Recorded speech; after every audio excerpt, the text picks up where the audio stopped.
ప్రియమైన దేవుని వారలారా, కూడి వచ్చిన మీ అందరకు మన రక్షకుడైన యేసుక్రీస్తు వారి పుణ్యనామములో నా శుభావందనాలు. ఈరోజు ఒక మంచి పాఠాన్ని మనం ఆలోచించేద్దాం. విగ్రహాలకు అర్పించిన వాటిని క్రైస్తవులు తినొచ్చా తినకూడదా? ఎందుకు ఈ విషయాన్ని ఇప్పుడు మనం మాట్లాడడం జరుగుతుందంటే, ప్రస్తుతానికి క్రైస్తవ ప్రపంచంలో యూట్యూబ్ వేదికగా ఈ విషయం కొంత వివాదానికి దారితీసింది. అనేకులు దీని విషయమై అభ్యంతరపడుతున్నారు. తినాలని చెప్పేవారు వారి వాదన వినిపిస్తున్నారు, తినకూడదని చెప్పేవారు వారి వాదన వినిపిస్తున్నారు. ఏదేమైనప్పటికీ దీనికి సంబంధించి బైబిల్ ఏం చెప్తుంది, బైబిల్లో ఉన్న లోతైన విషయాలను మనం తెలుసుకునే ప్రయత్నం చేద్దాం. విగ్రహాలకు సంబంధించినవి తినాలా తినకూడదా అన్నప్పుడు దీనికి సంబంధించిన ఈ రెండు వాదనలు మనం గమనిస్తున్నప్పుడు ఎవరు ఏ వాదనను తీసుకొచ్చినా దానికి సంబంధించి బైబిల్లో ఏవో కొన్ని ఆధారాలు లేకపోతే ఆ వాదన అన్నది ఖచ్చితంగా పుట్టడానికి అవకాశం ఉండదు. తినాలి అని చెప్పేవారు బైబిల్లో ఏవో కొన్ని వాక్యాల వరకు కనిపించుంటాయి, ఆ వాక్యాలు ఆధారం చేసుకొని వారు తినాలని చెప్తున్నారు. తినకూడదని చెప్పేవారు కూడా బైబిల్లో ఉన్న కొన్ని వాక్యాలను ఆధారం చేసుకొని తినకూడదని చెబుతున్నవైనా మనం గమనించగలం. ఏదేమైనప్పటికీ రెండు వాదనలు వింటున్న మనం ఏది బైబిల్ చెప్తుంది, ఏది బైబిల్ ఆమోదిస్తుందని బైబిల్ బట్టి మనం అర్థం చేసుకోవాల్సిన అవసరం ఉంది. ఈ మధ్యకాలంలో ఈ వాదన విపరీత ధోరణికి వెళ్ళడానికి ప్రధానమైన కారణం ఏంటంటే, కొంతమంది పోరంబోకులు ఏం చేశారంటే వారికి సంఘం ఉండదు, సంఘ పరిచర్య ఉండదు, సేవ ఉండదు, సేవ అనుభవం ఉండదు. ఒక యూట్యూబ్ ఛానల్ ఉంటుంది, ఒక కెమెరా ఉంటుంది, ఆడు కూర్చుంటాడు, వాడికి నచ్చింది మాట్లాడుతుంటాడు. ఇలా మాట్లాడుతున్న ఈ తరుణాల్లో వీళ్ళు ఏం చేస్తున్నారంటే, వారు అనుసరిస్తున్న సేవకుడు ఎవరైతే ఉన్నాడో అతగాడు చెప్పేది రైటా రాంగ్ అని ఆలోచించరండి. వాళ్ళు గురువు గారు కనుక ఖచ్చితంగా రైటే చెబుతాడని వారు చెప్పేదాన్ని నిజమని చెబుతూ వారి వీడియోల్లో మాట్లాడుతూ క్రైస్తవ సమాజంలోనికి దీన్ని పంపించడం వల్ల క్రైస్తవ సమాజంలో ఎక్కువ గలిబిలికి కారణం అవడానికి ఈ పోరంబోకులే కారణం. ఎందుకు వీళ్ళు పోరంబోకులు అన్నానంటే, వీళ్ళు బైబిల్ చూడరు, బైబిల్లో ఉన్న సంగతులు ఆలోచించరు. గురువుగారు చెప్పాడు కనుక రైట్ అంటారు, గురువుగారు రైట్ అంటే రైట్ అంటారు, గురువుగారు రాంగ్ అంటే రాంగ్ అంటారు. కానీ మన సంఘంలో మనం ఎప్పుడు ఏం చేస్తుంటాం, నేను చెప్పేది ఏది మీరు ఖచ్చితంగా నమ్మేయాలని రూల్ ఏమీ లేదు, అది వాస్తవం అయితే తీసుకోండి, వాస్తవం కాకపోతే కూర్చొని ఆలోచిద్దామని చెప్తూ ఉంటాను. కనుక ఏ సేవకుడైనా ఏం చెప్పాలంటే, నేను చెప్పేది రైట్ అని మీకు అనిపిస్తే తీసుకోండి, రాంగ్ అయితే కూర్చొని ఆలోచిద్దామని చెప్పాలి. కానీ ఈ పోరంపోకులు చేస్తున్న పని వల్ల ఏం జరుగుతుందంటే, చెప్పే సేవకుడు అది నిజమా, నేను చెప్తుంది రైటా రాంగ్ అని ఆలోచించుకోవడానికి కూడా అవకాశం లేదు. మా వాళ్ళు అందరూ చేయకూడుతున్నారంటే నేను చెప్పేది ఏమనుకుంటాడు, రైట్ అనుకుంటాడు. కనుక చెప్పేవాడిని మనం ఆలోచింప చేయాలి అంటే కింద కూర్చున్న వారు కూడా ఖచ్చితంగా ఏం చేయాలి, కూర్చొని ఆలోచించాలి. చెబుతున్న వాడిని సైతం మనం ఆలోచింప చేసేలా కొన్ని విషయాలు మనం ఏం చేయాలి, అడిగి తెలుసుకోవాలి. రైట్ అయితే దాన్ని ముందుకు తీసుకెళ్ళాలి, రాంగ్ అయితే దాన్ని అక్కడే మనం ఖండించాలి. ఇకపోతే దీనికి సంబంధించి అసలు బైబిల్ ఏం చెప్తుంది, విగ్రహాలకు అర్పించిన వాటిని తినొచ్చా తినకూడదా? ముందుగా తినొచ్చు అని చెప్పేవాళ్ళు ఏం చూపిస్తున్నారు, తినొచ్చు అని చెప్పడానికి బైబిల్లో వాళ్ళు చూపిస్తున్న వాక్యాలు ఏంటని మనం జాగ్రత్తగా ఆలోచించగలిగితే, తినొచ్చు అని చెప్పేవారు ఏం చెప్తున్నారంటే, రెండు విషయాలు చెప్తున్నారు. తినొచ్చు అని చెప్పడానికి రెండు విషయాలు చెప్తున్నారండి. అందులో ఒక విషయాన్ని మీ ముందు పెట్టే ప్రయత్నం చేస్తాను. తినొచ్చు అని చెప్పేవాళ్ళు ఏమంటున్నారంటే, అన్ని జనులు ఇచ్చిన ఆ విగ్రహార్పితాలు మనం తినకపోతే అన్ని జనులు ఫీల్ అవుతారు, వాళ్ళు ఇబ్బంది పడతారు, వాళ్ళు మన దగ్గరకు వచ్చి మనం పెట్టింది తింటున్నారు కనుక వాళ్ళు పెట్టింది కూడా మనం తింటే తప్పేముంది అంటున్నారు. ఏంటి ఈ మాట వినడానికి ఎలా ఉంది? నిజమే కదా. మనం తినకపోతే వాళ్ళు ఫీల్ అవుతారు కదా, మనం తినకపోతే వాళ్ళు ఇబ్బంది పడతారు కదా, మన దగ్గరికి వచ్చి వాళ్ళు తింటున్నప్పుడు వాళ్ళది తింటే తప్పేముంది అన్న ఈ వాదన వినడానికి ఎలా ఉంది, న్యాయంగా లేదా? వినడానికి న్యాయంగానే ఉంది. ఇది వాళ్ళు చెప్తున్న మొట్టమొదటి వాదన. ఇక రెండో వాదన కూడా మనం జాగ్రత్తగా పరిశీలించగలిగితే, వాళ్ళు చెప్తున్న రెండో వాదనకి బైబిల్లో రెండు వాక్యాలు చూపిస్తున్నారండి. ఏంటి తినొచ్చు అనడానికి బైబిల్లో ఈ రెండు వాక్యాలు ఉన్నాయి.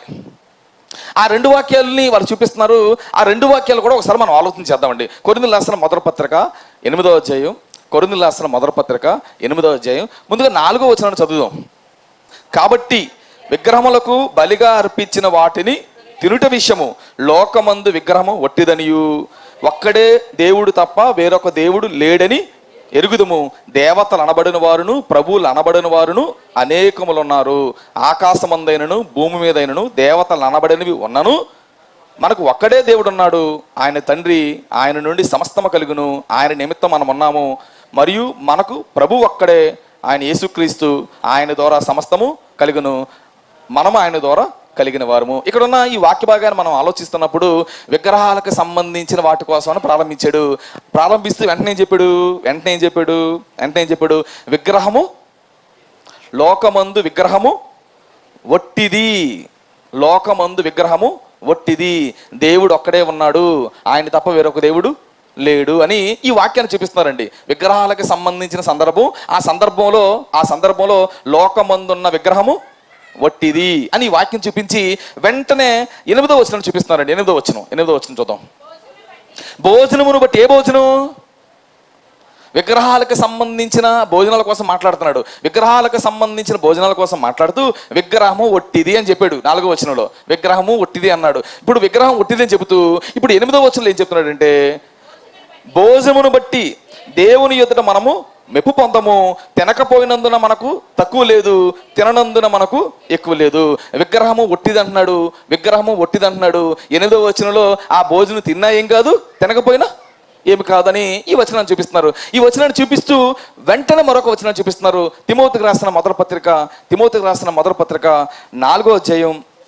తిమోతికి రాసిన మొదటి పత్రిక 4వ అధ్యాయం 4-5 వచనాలు కూడా మీరు జాగ్రత్తగా పరిశీలన చేయగలిగితే, దేవుడు సృజించిన ప్రతి వస్తువు మంచిది, కృతజ్ఞత స్తుతులు చెల్లించి పుచ్చుకుని నీడలా ఏదియు నిషేధింపదగినది కాదు. ఏలయనగా అది దేవుని వాక్యం వలను ప్రార్థన వలను పవిత్రపరచబడుచున్నది. ఈ 2 వాక్యాలు చూపించి ఏమంటున్నారంటే, కొరింథీయులకు రాసిన మొదటి పత్రిక 8వ అధ్యాయం 4వ వచనం ప్రకారంగా లోకమందున్న విగ్రహం ఒట్టిదని, 8వ వచనం ప్రకారంగా భోజనం తిన్నందున ఎక్కువ లేదు, తినకపోయినందున తక్కువ లేదని ఆ వాక్యం చూపించి వెంటనే తిమోతికి రాసిన మొదటి పత్రిక 4-5 వచనాలు చూపించి ఏమంటున్నారంటే ప్రార్థన చేసుకుని తినేస్తే ఏ ఇబ్బంది ఉండదంటున్నారు. నిజంగా వీళ్ళు చూపిస్తున్న ఈ రిఫరెన్స్లు చూపిస్తున్నప్పుడు తిన్నా ఏం కాదు అన్నట్లుగానే మనకు అర్థమవుతుంది. ఎందుకంటే విగ్రహం ఒట్టిది, భోజనం తిన్నందున తక్కువ లేదు, తినకపోయినందున ఎక్కువ లేదు. ప్రార్థన చేసుకుని తింటే ఏమైపోద్ది? అది పవిత్రపరచబడుతుంది, ఎలాంటి నష్టం లేదని ఈ వాక్యం చూపిస్తున్నారండి. అంటే తినేయొచ్చు, తిన్నా ఏం కాదని చెప్పడానికి వాళ్ళు చూపించే 2 వాదనలు.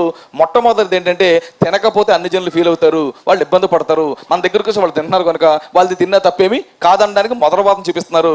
రెండో వాదన ఏం చూపిస్తున్నారంటే విగ్రహం ఒట్టిది, తినడం వలన జరిగే నష్టం లేదు, తినకపోవడం వల్ల వచ్చే నష్టం లేదు, ప్రార్థన చేసుకుని తినేస్తే ఎలాంటి ప్రమాదం లేదని ఈ వాక్యం చూపిస్తున్నారు.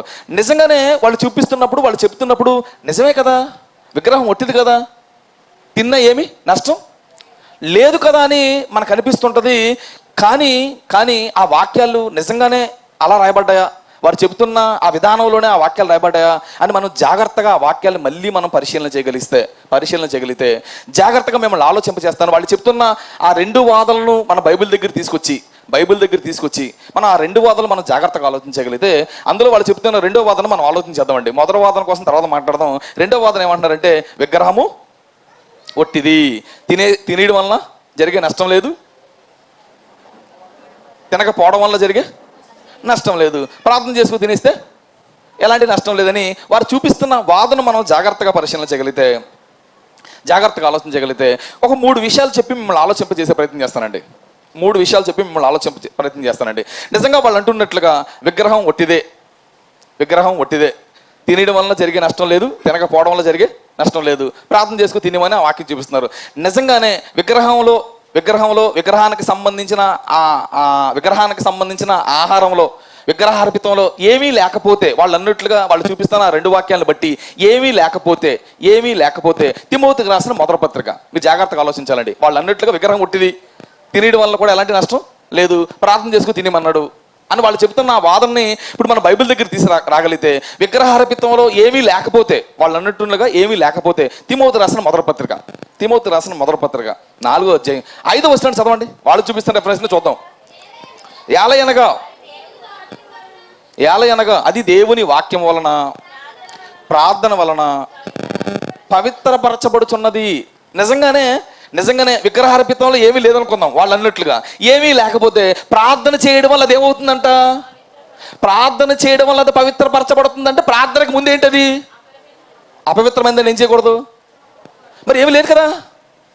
లాజిక్ మీకు అర్థమవుతుంది లేదు? వారు చెప్పే లాజిక్ ప్రకారంగా అందులో ఏమీ లేకపోతే ప్రార్థన వల్ల పవిత్రపరచబడటం ఏంటి?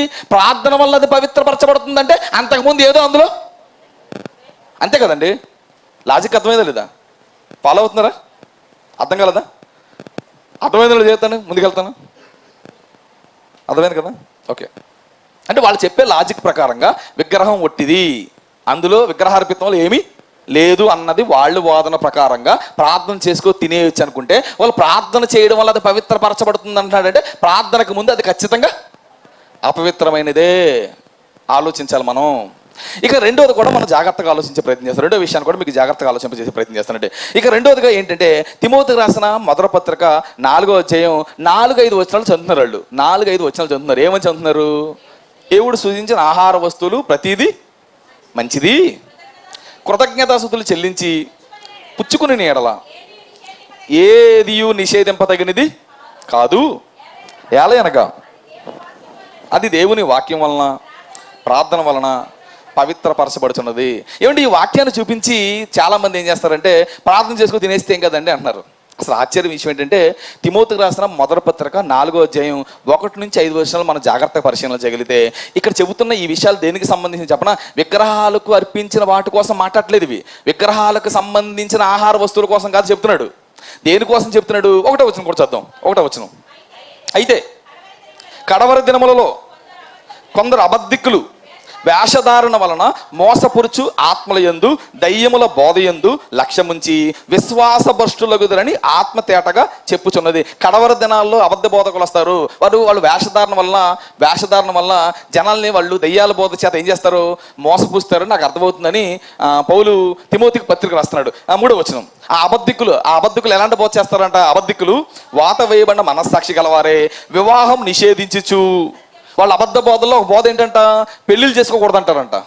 పెళ్ళిళ్ళు చేసుకోకూడదంట. ఇప్పుడు సమాజంలో ఉన్నారు పెళ్ళిళ్ళు చేసుకోకూడదు క్రైస్తవులు అంటాడు ఒకడు. పెళ్ళిళ్ళు చేసుకోకూడదని బోధ చేసే వాళ్ళు కొంతమంది వస్తారంట. సత్య విషయమై అనుభవ జ్ఞానము కలిగిన విశ్వాసులు కృతజ్ఞత స్తుతులు చెల్లించి పుచ్చుకునే నిమిత్తము దేవుడు సూచించిన ఆహార వస్తువులలో కొన్నిటిని తినుట మానవల్లని చెప్పుదురు. ఈ అబద్ధ బోధకులంట 2 అబద్ధ బోధలు చేస్తారంట. ఒకటి, పెళ్ళిళ్ళు చేసుకోకూడదంటారంట. దేవుడు సూచించిన ఆహార వస్తువుల్లో కొన్నిటిని ఏం చేయకూడదంటారంట? పుచ్చుకోనకూడదని బోధ చేస్తారంట. ఇక్కడ చెబుతున్న ఆహార వస్తువుల్లో, దేవుడు సూచించిన ఆహార వస్తువుల్లో కొన్నిటిని తినకూడదని చెబుతున్న ఈ ఆహార వస్తువులు దేనికి సంబంధించినవి? విగ్రహాలకు సంబంధించినవి అయితే మాత్రం కాదు. దేవుడు సృజించిన ఆహార వస్తువుల్లో కొన్ని తినటం మానేయాలని చెప్తారంట. అలా వాళ్ళు చెబుతున్నారు కనుక ఇప్పుడు పౌలు గారు ఏం చెప్తున్నారు? అబ్బాయి వాళ్ళు అలా చెప్తున్నారు, దేవుడు సృజించిన ఆహార వస్తువులన్నీ మంచిదే, మీరు ప్రార్థన చేసుకో వాటిని తినేయండి అన్నాడు. ఇంతకీ ఆహార వస్తువులు దేనికి సంబంధించినవి కావు. ముందు విగ్రహాలకి సంబంధించినవి అయితే కావు. విగ్రహాలకు సంబంధించిన స్టోరీ కాదు ఇది. కానీ మనోళ్ళు ఏం చేసేది తెలుగుగా ఇది విగ్రహాలకి సంబంధించింది అన్నట్లు, ప్రార్థన చేసుకుని తినేస్తే ఏం కాదన్నట్లు ఈ వాక్యాన్ని కనెక్ట్ చేశారు. అసలు ఈ వాక్యం విగ్రహాలకు సంబంధించినది కాదు. దేవుడు సృజించిన ఆహార వస్తువుల కోసం గమనించాలి. ఎందుకంటే ఎవరు ఏ వాక్యాన్ని కనెక్ట్ చేస్తారో కూడా మనం ఏం చేయాలి? ఆలోచించాలి, అర్థం చేసుకోవాలి. లేకపోతే దేనికి సంబంధం లేని దాన్ని వాక్యం కనెక్ట్ చేస్తారు. ఇది దానికే అంటాడు, ప్రార్థన చేసుకుని తినమంటాడు. అంటే తిమోతికి రాసిన మొదటి పత్రిక 4వ అధ్యాయం 1-5 వచనాల్లో ఉన్నది విగ్రహాలకు సంబంధించిన ఆహార వస్తువుల కోసం కాదు.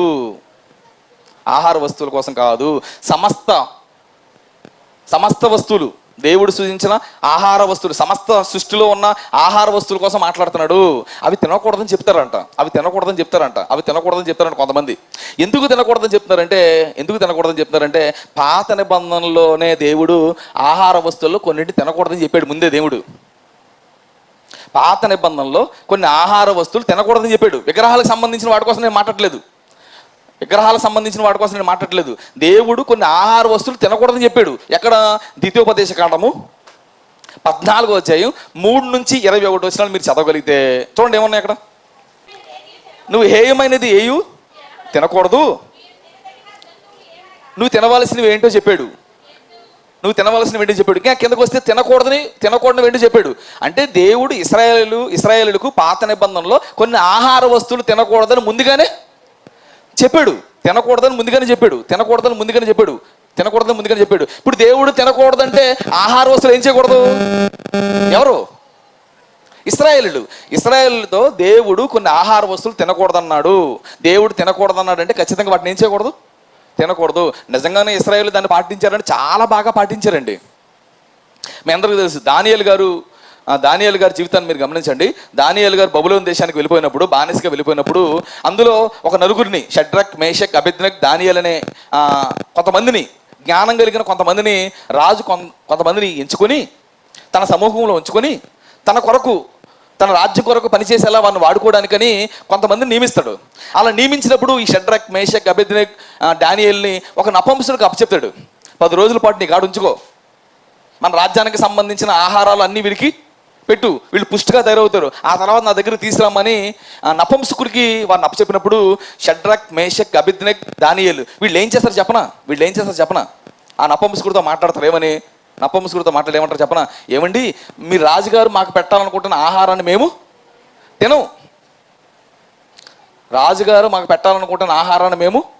తినం. మాకు సపరేట్గా వేరే ఆహారం మీరు సెట్ చేయండి, మేము ఆహారం తింటామని చెప్తాడు. అక్కడ కాయగూరల కోసం మాట్లాడతారు. కాయగూరలు పెట్టండి, మేము తింటాము, ఆహారం మేము తినం అంటాడు. అక్కడ షడ్రక్, మేషక్, అబేద్నెగో అని వాళ్ళకి ఏం మార్చారు? పేర్లు మార్చారు. నిజంగా షడ్రక్, మేషక్, అబేద్నెగో అన్నవి దేవుని పేర్లు కాదు, బబులోను దేశానికి సంబంధించిన వారి దేవతల పేర్లు. వాళ్ళ దేవతల పేర్లు పెట్టారు, పేర్లు మార్చారు. ఇప్పుడు షడ్రక్కి, మేషక్కి, అబేద్నెగోకి ఏం మార్చారు? పేర్లు మార్చడంతో పాటు కొన్ని ఆహార వస్తువులు, ఆ దేశానికి సంబంధించిన ఆహారానికి సంబంధించిన కొన్ని వస్తువులు వాళ్ళకి పెట్టి తినమంటే వాళ్ళు ఏం చేశారు?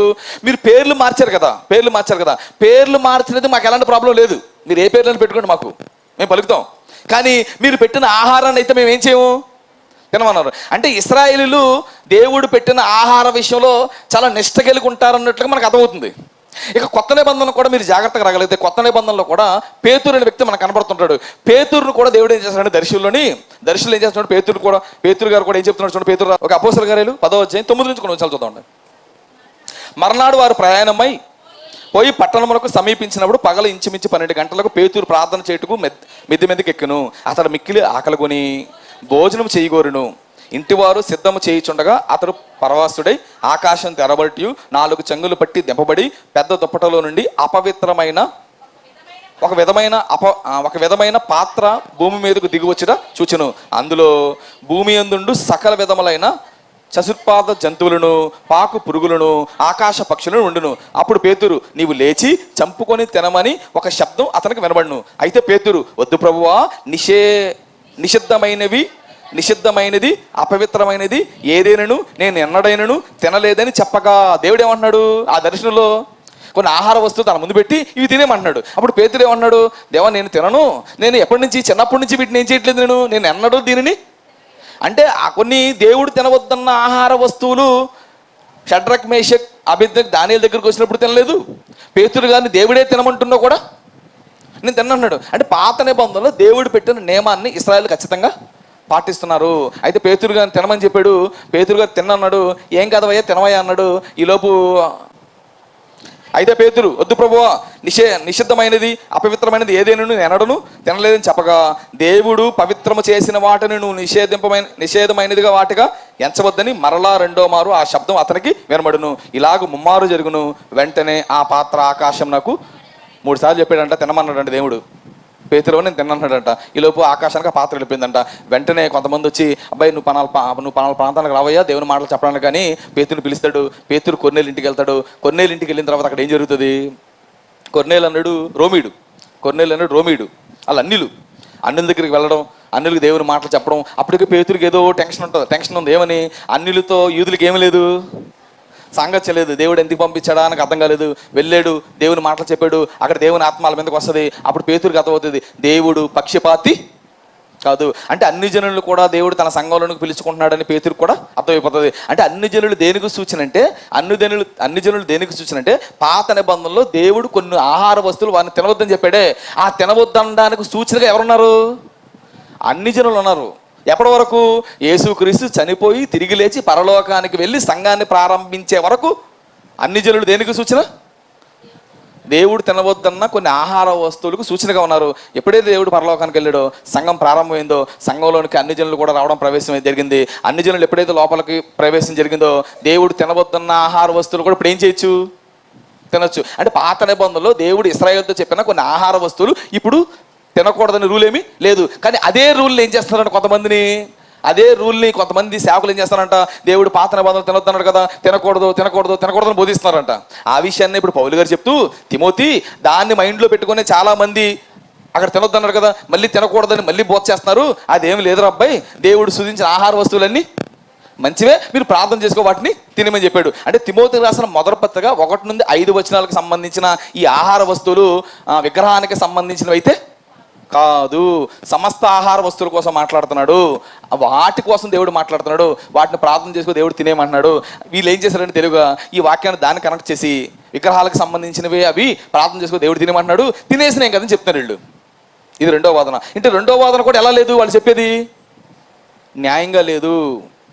రెండో వాదన కూడా బైబిల్ సమర్థించట్లేదు. ఇక మూడో విషయాన్ని కూడా చూపించే ప్రయత్నం చేస్తానండి.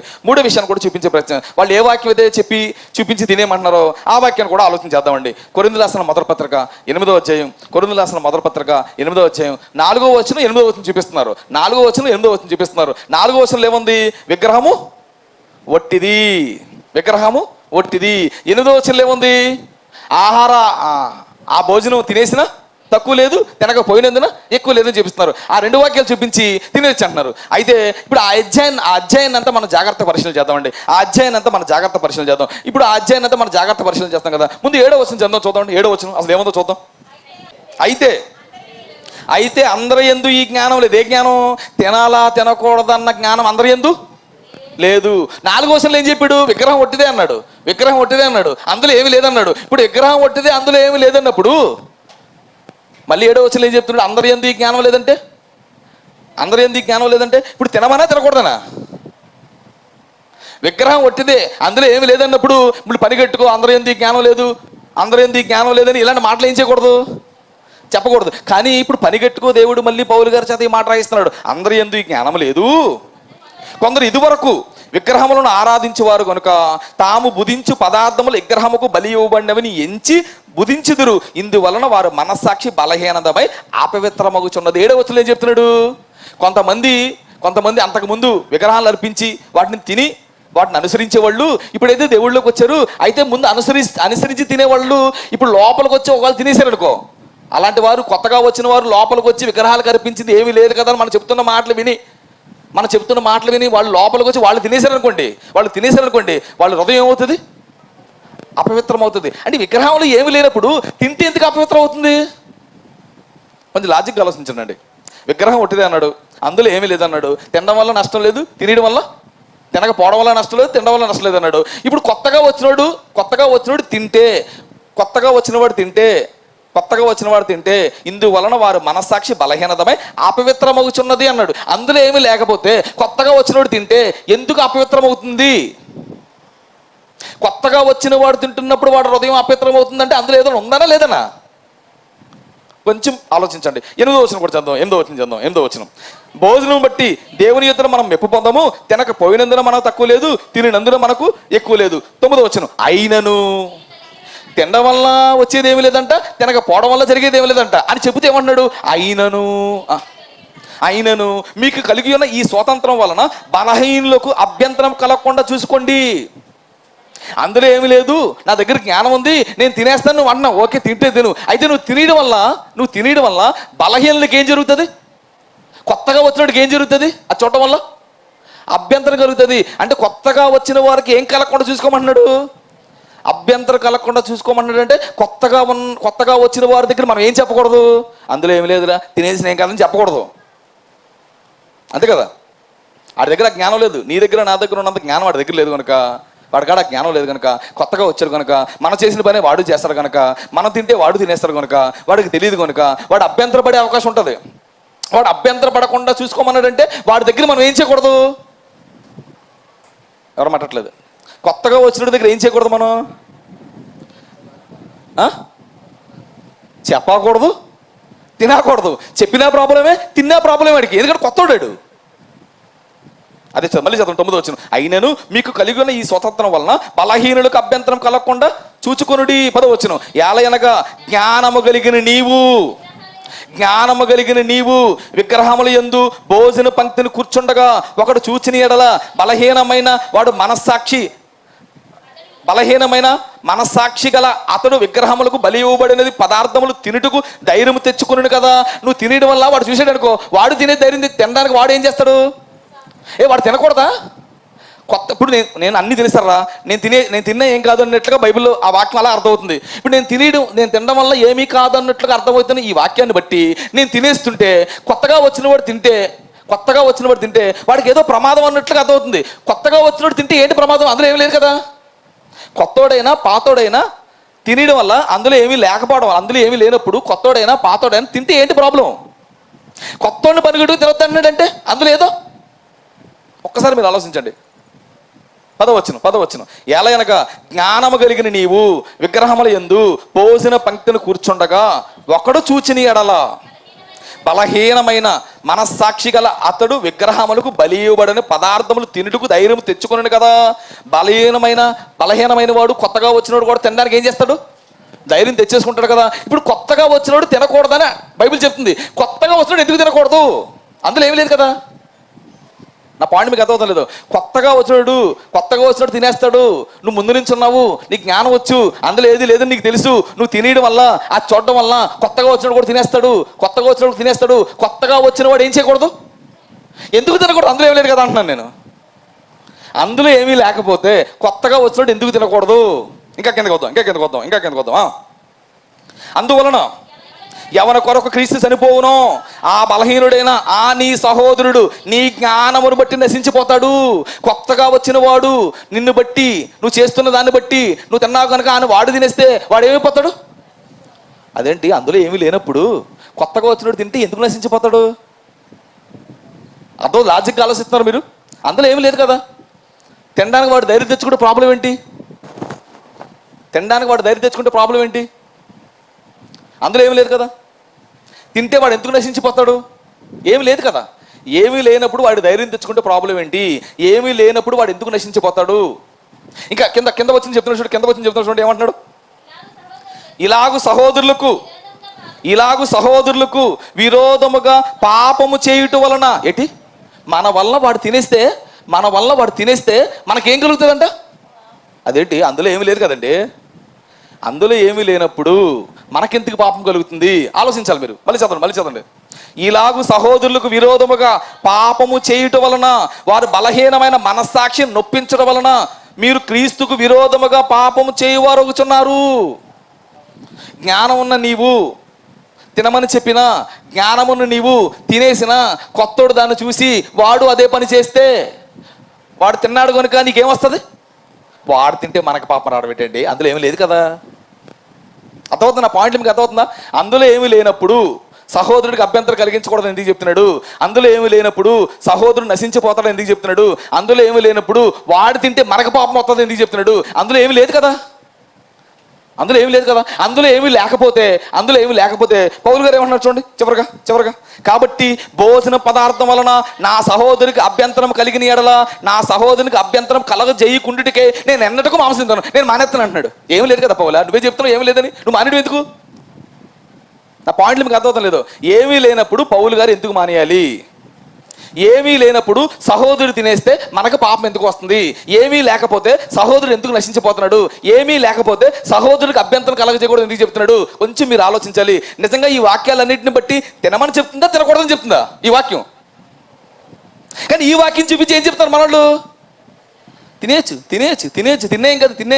కాదు అన్నారు. తిన్నా ఏం కాదు, కానీ నువ్వు తినేయడం వల్ల వాడు అభ్యంతర పడతాడు, నువ్వు తినేయడం వల్ల వాడు నశించిపోతాడు, నువ్వు తినేయడం వల్ల నీకు పాపం వచ్చే ప్రమాదం ఉంది, నువ్వు తినేయడం వల్ల వాడు నశించిపోయే ప్రమాదం ఉంది. కనుక వాడు నాశనం అవ్వకుండా ఉండాలంటే, వాడు మళ్ళీ వెనక్కి వెళ్ళిపోకుండా ఉండాలంటే పౌలుగా ఉన్న నేనేం చేస్తానంటే తినడం మానేస్తానంటాడు. అసలు పౌలు లాంటోడే తిన్నా ఏం కాదని చెప్పినోడే తినడం మానేస్తానంటే నేను తింటామండి అన్నాం అనుకోండి, అంటే నువ్వు పౌలు కన్నా మహా జ్ఞానం అన్నమాట.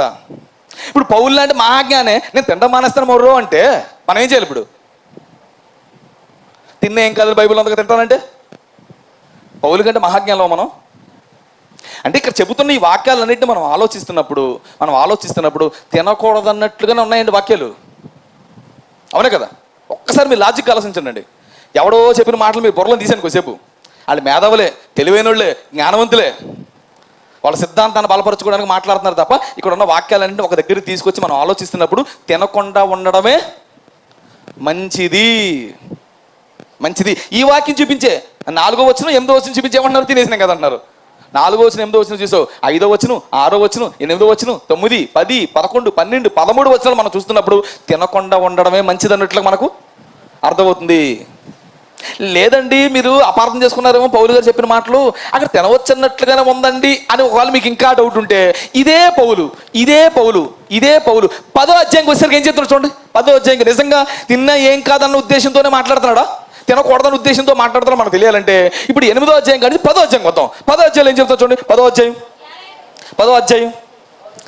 అధ్యాయం కంగారు పడకండి. 10వ అధ్యాయం 14 వచ్చిన చదవండి. 14 వచ్చిన కూడా చదవం. కాబట్టి నా ప్రియులారా విగ్రహారాధనకు దూరముగా పారిపోండి అని చెప్తున్నాడు. ఇప్పుడు 8వ అధ్యాయంలో ఆయన తినమన్నట్లుగానే ఉందండి అని ఒకవేళ మనం అనుకుంటే 10వ అధ్యాయంకి వచ్చేసరికి ఏం చెప్తున్నాడు? కాబట్టి నా ప్రియులారా విగ్రహారాధనకు దూరముగా పారిపోండి అని చెబుతూ మనకు కావాల్సిన మాట 18వ వచనం.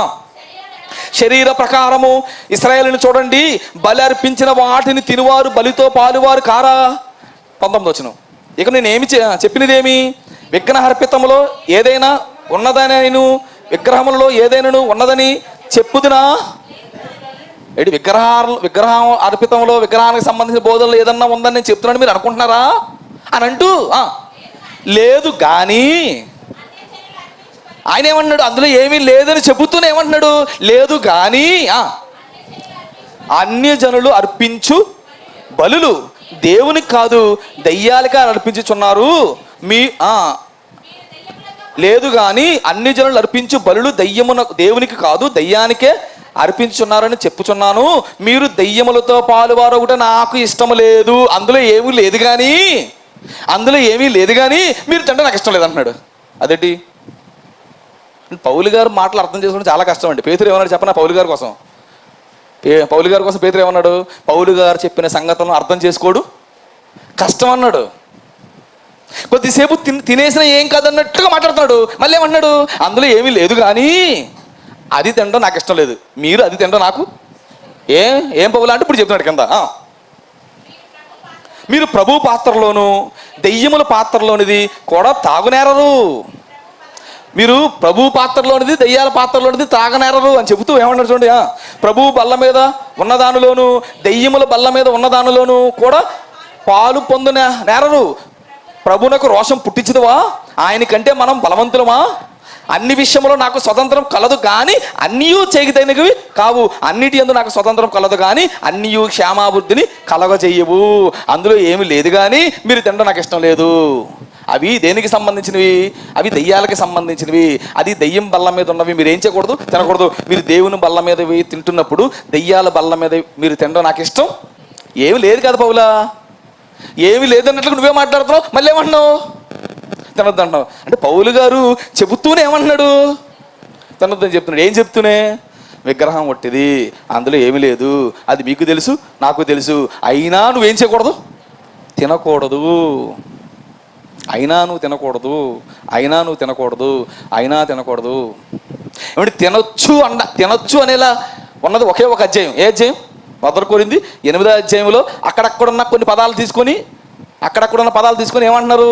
తినొచ్చు అంటున్నారు. కానీ తినకూడదని బైబిల్లో ఎన్ని చోట్ల రాయబడి చూస్తారా? చూడండి ఒకసారి. అపోస్తల కార్యాలు 15వ అధ్యాయం 19వ వచనం. కాబట్టి అన్ని జనుల్లో నుండి దేవుని వైపు తిరుగుచున్న వారిని మనము కష్టపెట్టక విగ్రహ సంబంధమైన అపవిత్రతను, జారత్వమును, గొంతు పిసికి చంపిన దానిని, రక్తమును విసర్జించుటకు వారికి పత్రిక రాసి పంపవలని నా అభిప్రాయము. విగ్రహ సంబంధమైన అపవిత్రతను విసర్జించుటకు, విగ్రహ సంబంధమైన అర్పితాన్ని ఏం చేయమంటున్నాడు? విసర్జించాలంటే అర్థం ఏంటి? తిరిమేనా? తినకూడదని చెప్తున్నాడు. 28వ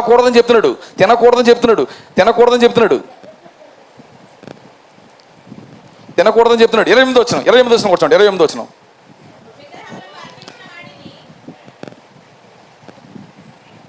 28వ వచనం. విగ్రహములకు అర్పించిన వాటిని, రక్తము, గొంతు పిసికి చంపిన దానిని, జారత్వమును విసర్జింపవలను. దేన్ని? విగ్రహాలకు అర్పించిన వాటిని ఏం చేయాలి? విసర్జించాలి. అపోస్తలుల కార్యాలు 15:20 విసర్జించాలని ఉంది. 28వ కూడా విసర్జించాలని ఉంది. ఇంకా అపోస్తలుల కార్యాలు 21వ అధ్యాయం, 25వ వచనం.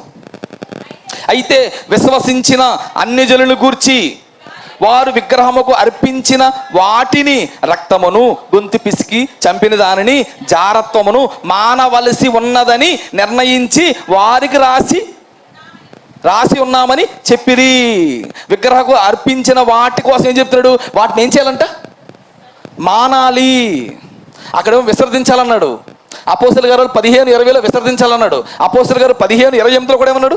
విసర్జించాలన్నాడు. అపోస్తలుల కార్యాలు 21:25 ఏమన్నాడు? వాటిని ఏం చేయాలి? మానాలి. ఏంటి ఇన్ని వాక్యాలు విసర్జించాలి, మానాలను ఉన్నా కూడా తిన్నా ఏం కాదన్నాం అనుకో, మనల్ని ఏమంటారు? తిన్నా ఏం కాదు అని అన్నాం అనుకో, అయినా మన పిచ్చోళ్ళు అంటారు. మరి ఇన్ని చోట్ల ఎందుకు దేవుడు రాయించాడు తినకూడదని? ఇన్ని చోట్ల దేవుడు తినకూడదని రాయించాడంటే దాని విషయం మనం ఏం చేయాలి? ఖచ్చితంగా ఆలోచించాలి. నువ్వు అంటున్నట్లుగా తినాలన్న వాక్యం ఒక్క చోట మాత్రం రాయబడింది. ఆ ఒక్క చోట కూడా ఏం చెప్పాడు దేవుడు? నేను మానేస్తున్నాడు. నువ్వు ఏ వాక్యం అయితే చెప్పి తినేయాలంటున్నావో ఆ వాక్యాల దగ్గర పౌలు ఏమంటున్నాడు? నేను మిగతా వారి కోసం ఏం చేస్తాను? తినడమే మానేస్తాను అంటున్నాడు. వాడికి అభ్యంతరం కలగజేయకూడదు అంటున్నాడు. వాడు నశించిపోతాడు అంటున్నాడు. నీ వల్ల వాడు తినేసి నీకు పాపం వస్తుంది అంటున్నాడు. అంటే నువ్వు చూపిస్తున్న వాక్యంలో కూడా ఏముంది? దీన్ని బట్టి తినమనా తినకూడదనా? ఖచ్చితంగా తినకూడదనే ఉంది. నేను 4 చోట్ల చూపించానండి. కొరింథీయులకు రాసిన మొదటి పత్రిక 10వ అధ్యాయంలో చూపించాను తినకూడదని.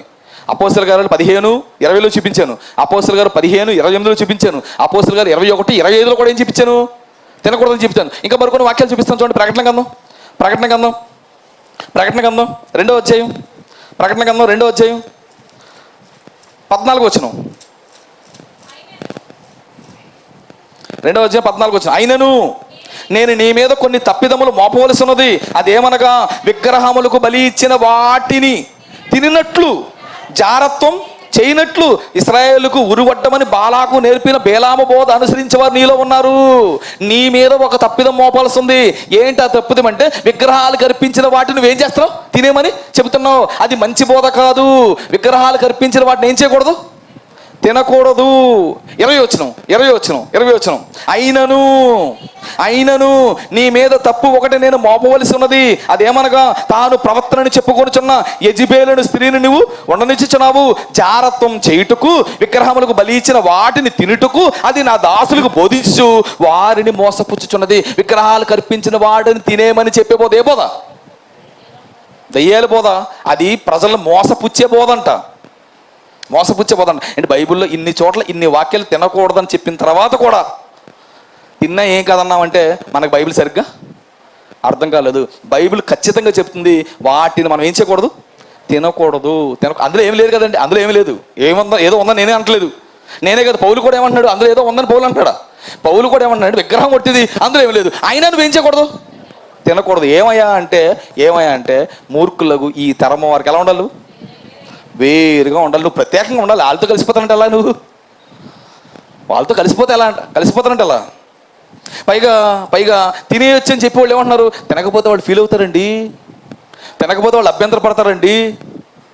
వాళ్ళు ఫీల్ ఉండకుండా ఉండాలంటే, వాళ్ళు అభ్యంతర పడకుండా ఉండాలంటే వాళ్ళతో ఏం చేయాలంట? తినేయాలని చెప్తున్నాడు. మరి దేవుడు వాళ్ళకి వేరుగా ఉండమన్నాడు, వాళ్ళకి సపరేట్గా ఉండమన్నాడు. ఇప్పుడు అన్ని జనులు మనం రక్షించేటప్పుడు వాటేసుకు రక్షించాలా, దూరంగా ఉండి రక్షించాలా? చూడండి, యోధ రాసిన పత్రిక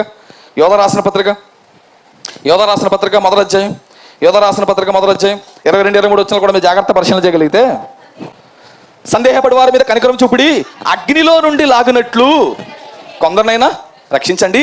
శరీర సంబంధమైన అపవిత్ర ప్రవర్తనకు ఏమాత్రం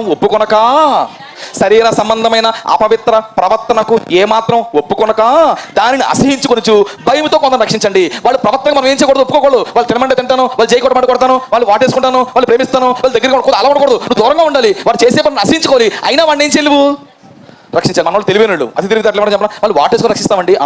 దూరంగా ఉండి రక్షించమన్నాడు దేవుడు.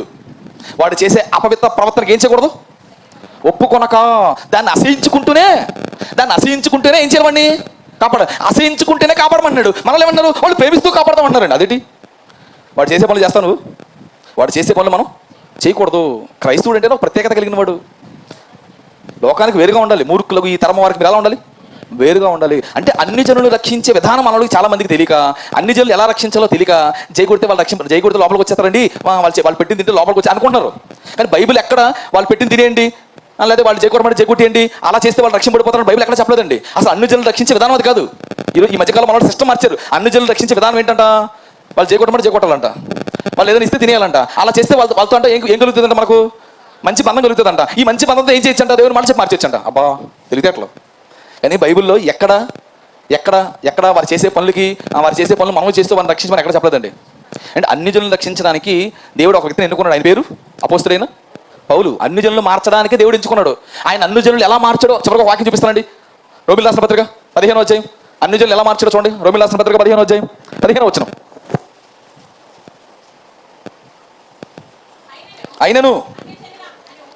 అయినను అన్య జనులను అర్పణ పరిశుద్ధాత్మ వలన పరిశుద్ధపరచబడి ప్రీతికరమగునట్లు అన్ని జనులు మారడం అన్నదంట దేవునికి చాలా గొప్ప అర్పణ అంట, ప్రీతికరమైన అర్పణ అంట. ఎవరు, అన్ని జనులు మారడం అన్నది ప్రీతికరమైన అర్పణ అంట అని చెబుతూ 18 రోజులకు వచ్చేద్దాం. 18 రోజులు ఏమన్నా చెప్పండి. ఎలాగనగా అన్ని జనులు విధేయులగునట్లు, అన్ని జనులు విధేయులవ్వాలంటే వాళ్ళు పెట్టింది తినేయండి, వాళ్ళు చేయకూడమని చెప్పట్లేదు. అన్ని జనులు విధేయులగునట్లు వాక్యము చేతను, క్రియ చేతను, గురుతుల బలము చేతను, మహత్కార్యముల చేతను, పరిశుద్ధాత్మ బలము చేతను, క్రీస్తు నా ద్వారా చేయించిన వాటిని గురించే కానీ మరి దేని గురించి నేను తెగించను అంటున్నాడు. అన్ని జనులు విధేయులగాలంటే, అన్ని జనులు విధేయులవ్వాలంటే ఏం చెప్పంటున్నాడు, వాక్యము చేతను, క్రియలు చేతను, గురుతుల బలము చేతను, మహత్కార్యముల చేతను, పరిశుద్ధాత్మ శక్తి చేతను, ఇలాగే ఇవి చూపించేది ఏం చేయాలి, వారిని అన్ని జనులు విధేయులవ్వడానికి దేవుడు పెట్టిన ఈ 5 పద్ధతుల ద్వారానే మనుషులు ఏం చేయాలి, మనం మార్చాలి. ఈ పద్ధతులు పక్కన పెట్టారండి. చేయకూడతున్నాడు, తినమంటే తింటున్నాడు, అలా చెప్పి మార్చేస్తానంటాడు. అలా చెప్పి మనం ఎవరిని మార్చలేము. ఒక వ్యక్తి మారాలంటే వినుట వలన విశ్వాసం కలుగును, వినుట క్రీస్తుని గురించిన మాట వలన ఒక మనిషి మారతాడు తప్ప మనం పెట్టిన ఆహారం తినేసేవాడు మారతాడరా? ఏమండి, క్రిస్మస్లో మీరు గమనించండి, క్రిస్మస్లకి అన్ని సంఘాల్లో భోజనాలు దొరుకుతాయి. ఎక్కువ ఎవరు తింటారు చెప్పండి, అండి ఎవరు మాట్లాడలేదు. క్రిస్మస్కి భోజనాలు అంటే ఎక్కువ మంది తినేది ఎవరు మాట్లాడతారా? అన్ని సంఘాల్లో 100-150 మంది ఉంటారు. భోజనాల మధ్య ఎంతమంది కొడతారు? 500-600 మంది భోజనాలు పెడతారు. సంఘంలో ఉండదు 100 మంది. మిగతా భోజనాలు తినేది ఎవరు? మరి ఎంతమంది మరి పెరిటి భోజనాల వాళ్ళు ఎలా మారతారా? భోజనాల వాళ్ళు ఎవరు మారరు. మన వాళ్ళు తెలివైన లాజిక్. భోజనాలు కానీ పిలిచి కూర్చోబెట్టి చెప్పేస్తామండి, మంచిదే చెప్పు. మన భోజనాలు తినే వాళ్ళు మారరు. మన భోజనాలు తింటూ కూర్చుంటే ఏమవుతారు, వాళ్ళు వింటే మారతారు. అలానే ఇప్పుడు ఆడి భోజనాలు తింటే ఆడెందుకు మారతాడు? వాళ్ళు మన భోజనాలు తినడానికి వచ్చి కూర్చోదన్నా వింటే మారడానికి అవకాశం ఉందేమో, కానీ అసలు భోజనానికి వెళ్తే ఆ భోజనాలు తినడం వల్ల వాడెందుకు మారతాడు? ఇక్కడ తెలివైన లాజిక్. ఆడి భోజనాలకు వెళ్తే మన భోజనాలకు వస్తారండి, ఓటి భోజనాలు కోలా. వీళ్ళు చెప్పిన రెఫరెన్సే కొరింథీయులకు రాసిన మొదటి పత్రిక 8వ అధ్యాయం 8వ వచనం ఏముంది? భోజనమును బట్టి దేవుని ఎదుట ఏం పొందం? మెప్పు పొందము. తినడం వల్ల జరిగే ఉపయోగం లేదు, తినకపోవడం వల్ల జరిగే నష్టం లేదు, ఏమీ లేదన్నాడు. అంటే ఇప్పుడున్న ఈ వాక్యాలన్నింటినీ మనం అర్థం చేసుకున్న దాన్ని బట్టి మనకు అర్థం అవ్వాల్సిన విషయం ఏంటంటే, విగ్రహాలు కల్పించిన వాటిని ఖచ్చితంగా ఏం చేయకూడదు, తినకూడదు. మనం ప్రత్యేకం కలిగిన వాళ్ళు, మనకంటూ దేవుడు ప్రత్యేకత ఇచ్చాడు కనుక తెలివిగా వ్యవహరించాలి, జ్ఞానంగా వ్యవహరించాలి. ఎక్కడ పెడితే అక్కడ ఈ పదాలు మనం ఏం చేయకూడదు, తినేయొచ్చండి, తిన్న ఏం కదండి, అందులో ఏం లేదండి అని